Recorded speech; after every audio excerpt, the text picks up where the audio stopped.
आज हम लोग देखेंगे बहुपदों का भाग, मतलब डिवीजन ऑफ पोलिनोमियल। तो इसको शुरू करते हैं हम लोग। आज का जो टॉपिक है वो है डिवीजन ऑफ पोलिनोमियल, मतलब कि बहुपदों का भाग। बहुपदों का भाग देखेंगे और इसमें हम लोग एकदम से जीरो लेवल से लेकर के जितना एडवांस लेवल तक इसमें जो भाग के जो प्रश्न होते हैं उसको बनाने की कोशिश करेंगे। सबसे पहले क्वेश्चन से शुरुआत करते हैं, आपका हम समय खराब नहीं करेंगे। हमारे पास है एक्स क्यूब, मान लेते हैं यहाँ पर मैंने लिख दिया 4x cube minus 7x square plus 8x minus 9। और इसका जो डिवीजन है हम लोग को कराना है कितना से, x माइनस 2 से। मतलब ये हमारा डिविडेंट है और ये डिवीजियर है। बहुत सिंपल है, बहुत आराम से देखिएगा लोग, और बहुत जल्दी आपसे क्या हो जाएगा, ये बन भी जाएगा। इसमें आपको कहीं पर भी किसी प्रकार की समस्या नहीं आने वाली है। तो सबसे पहले इसमें देखते हैं कि यहाँ पर x का पावर 3 है, यहाँ पर x का पावर 7 है, यहाँ पर x का पावर 1 है और यहाँ पर x माइनस 2 है। अब कैसे इसको सॉल्व किया जाएगा? अगर ये स्टैंडर्ड फॉर्म में है, मतलब घटते क्रम में, पहले बड़ा पावर उससे छोटा पावर फिर जा करके उससे छोटा पावर, इस तरीके से लिखा होना चाहिए। और जो डिवीजियर है वो भी इसी तरीके से लिखा होना चाहिए, मतलब कि घटते क्रम में लिखा होना चाहिए। सारा का सारा जितना भी पावर होता है वो सब ऐसा लिखा जाना चाहिए।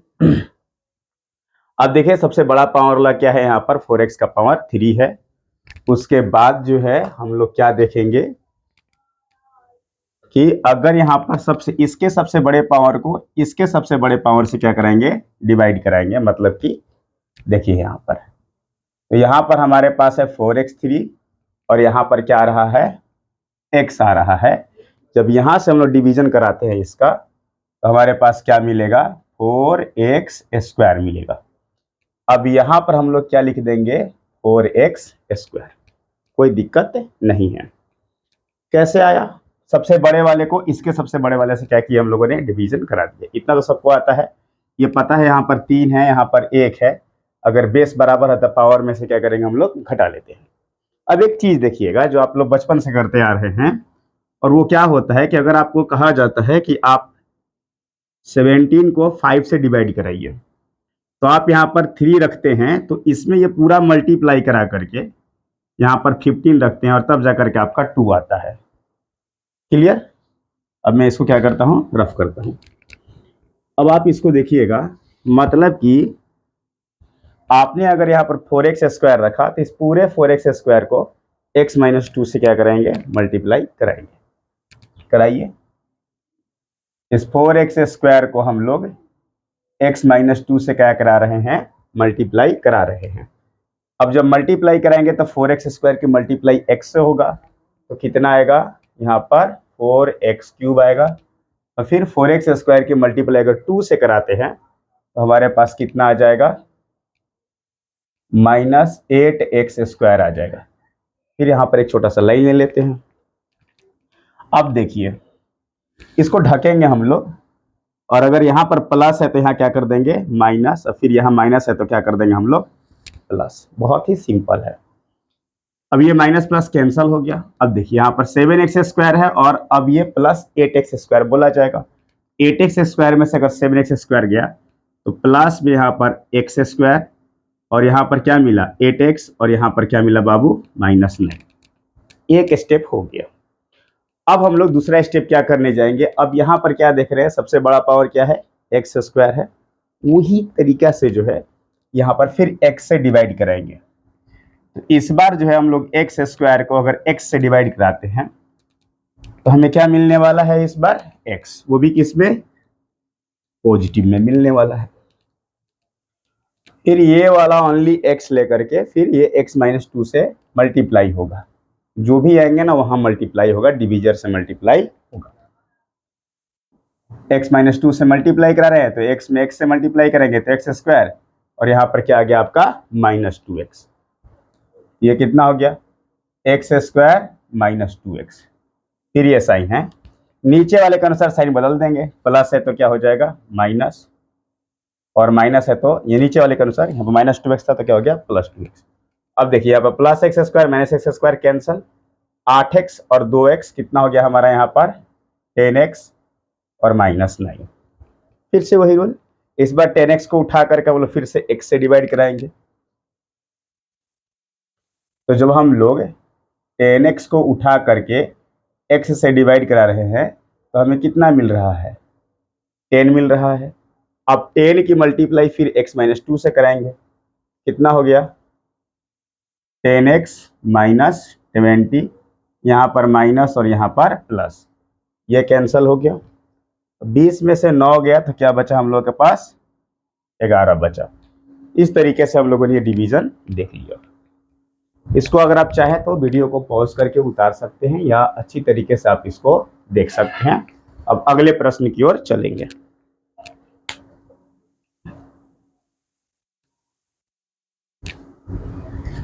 ये तो एक टाइप का क्वेश्चन हो गया।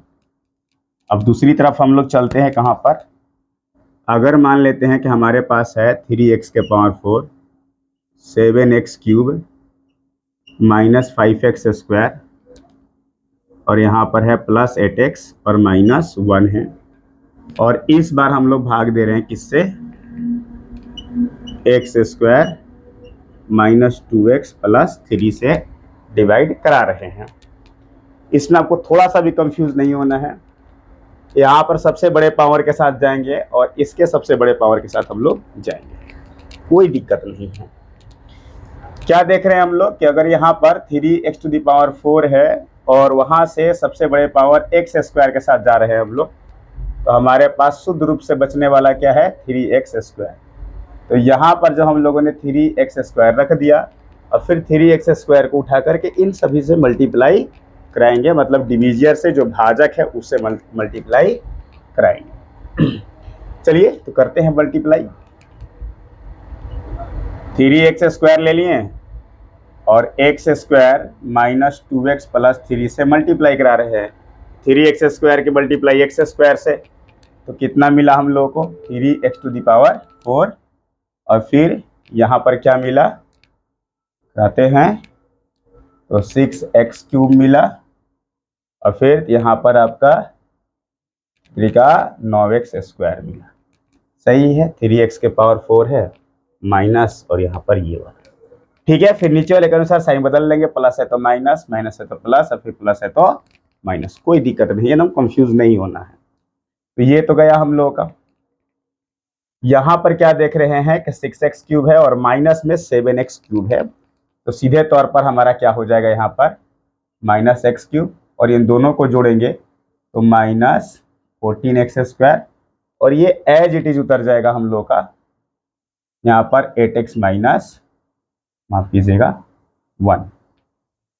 अब जो है अगला जो है हम लोग का यहाँ पर क्या मिल रहा है -x² और यहाँ पर x² है, माफ कीजिएगा -x का पावर 3 था और x² था, तो इस बार डिवीजन कराए तो हमें क्या मिला -x मिला।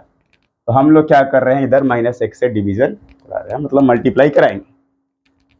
कैसे आया पता चला, अब -x उठा करके इसमें मल्टीप्लाई हम लोग कराएंगे बहुत ही आसान तरीके से।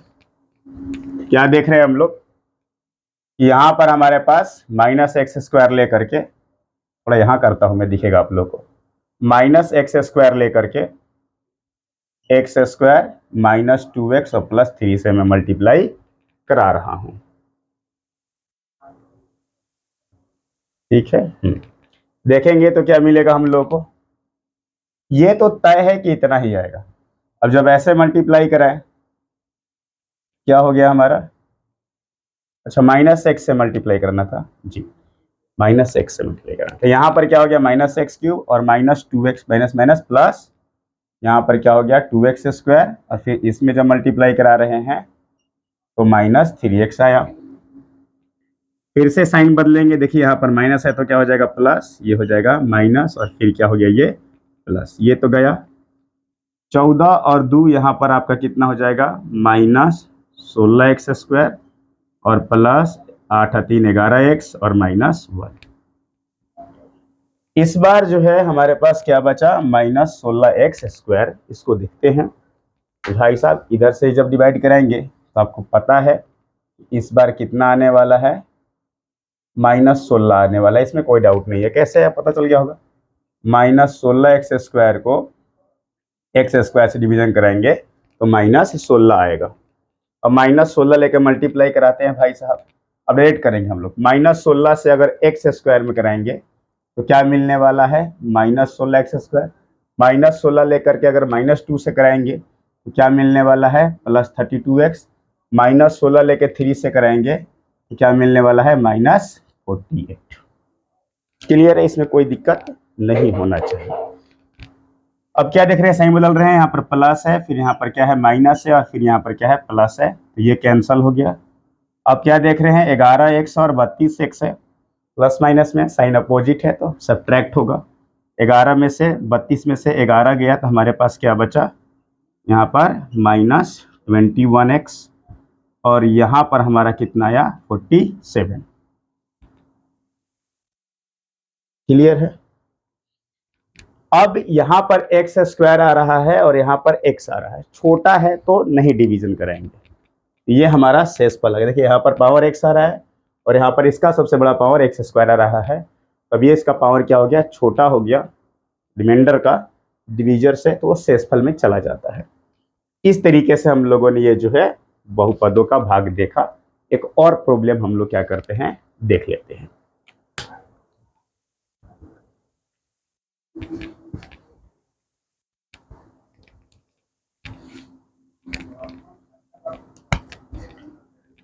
यहाँ पर आपको क्या दिया गया है, x का पावर 5 है और -1 है, या x का पावर 4 कर देते हैं, और यहाँ पर हम लोग को x + 1 से क्या कराना है, डिवीजन कराना है।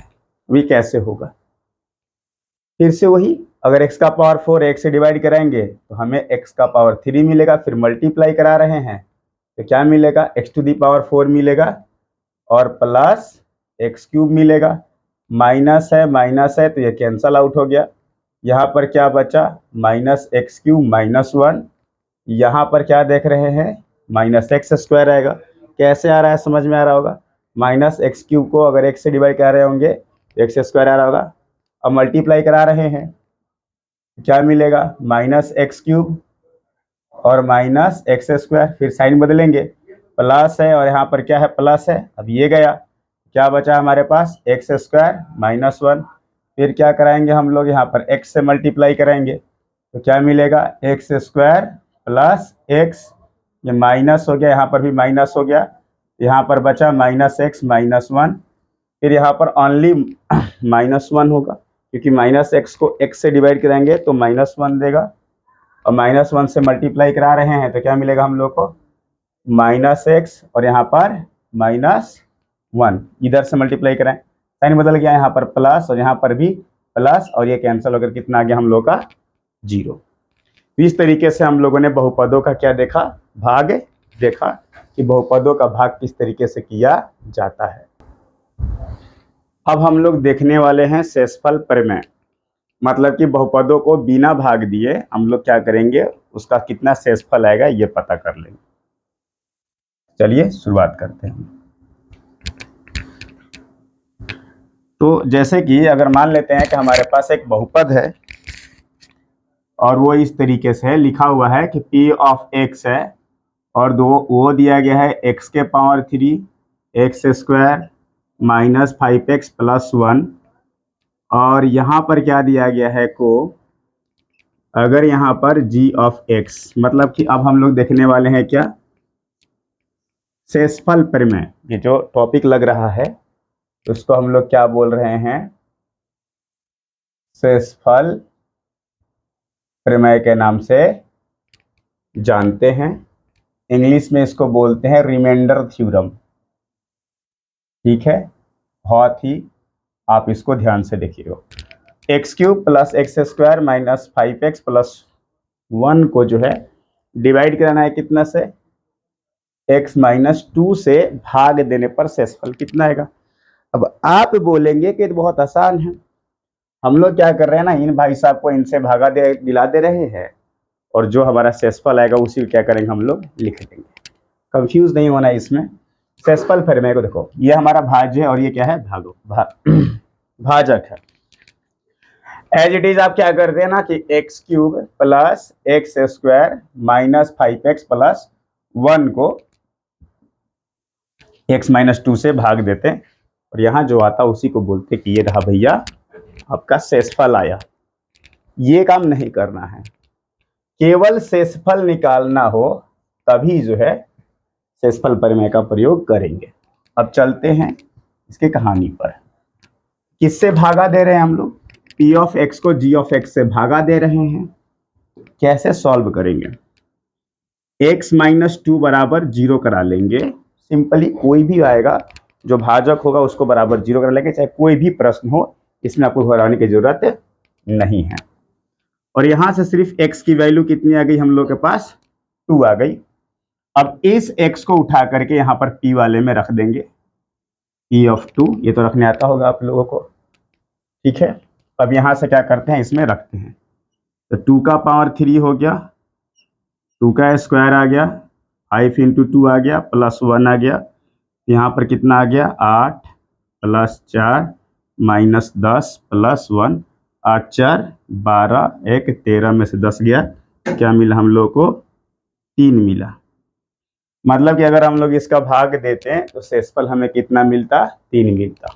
ये है रिमाइंडर थ्योरम, बिना किसी को भाग दिए हम लोग पता कर सकते हैं।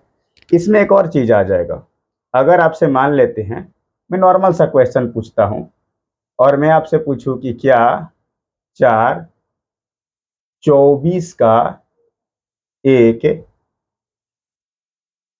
गुणनखंड है या नहीं, तो आप बोलते कि देखते हैं भैया है कि नहीं है। 4 को 24 से भागा लगाते तो ये 6 बेरा में जाता, क्या मिलता, कट जाता। तो चूंकि शेषफल क्या है, शेषफल 0 प्राप्त हुआ, 0 प्राप्त हुआ, अतः 4 24 का एक गुणनखंड है। लेकिन अगर यही सवाल अगर हम आपसे ये पूछ दें कि क्या g of x p of x का गुणनखंड है कि नहीं है, बताइए। मतलब कि भैया अगर x cube minus plus x square minus 5x plus 1 को अगर x माइनस 2 से भाग दिया जाए तो क्या ये पूरा पूरा कटेगा कि नहीं कटेगा। तो यहाँ पर शेषफल क्या देख रहे हैं, 3 आ रहा है, मतलब शेषफल ये 0 तो छोड़ नहीं रहा है, इसीलिए g of x p of x का गुणनखंड नहीं है, केवल इसका शेषफल 3 है। डन। अब एक क्वेश्चन देख लेते हैं यहाँ पर।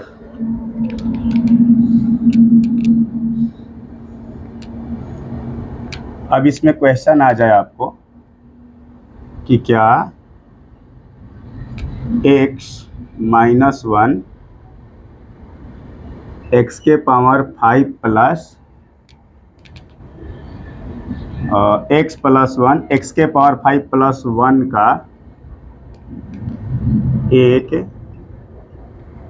गुणनखंड है या नहीं। तो हम इसको कैसे सॉल्व करेंगे, बहुत ही सिंपल है। पूछ रहा है कि क्या x plus 1 x square x के पावर 5 प्लस 1 का गुणनखंड है कि नहीं है। तो इसको हम लोग किस तरीके से सॉल्व करेंगे, तो रिमाइंडर 0 देना चाहिए भाई साहब। तो पहले तो क्या करते हैं कि x प्लस 1 बराबर 0 कराएंगे, तो x की वैल्यू कितनी आएगी हमारे पास, -1। अब इसमें ला करके रख देंगे, तो चलिए रखते हैं। x बराबर -1 को x के पावर 5 प्लस 1 में रखने पर क्या मिल रहा है हम लोग को, -1 का पावर 5 प्लस 1 -1 और ये +1 आ गया 0।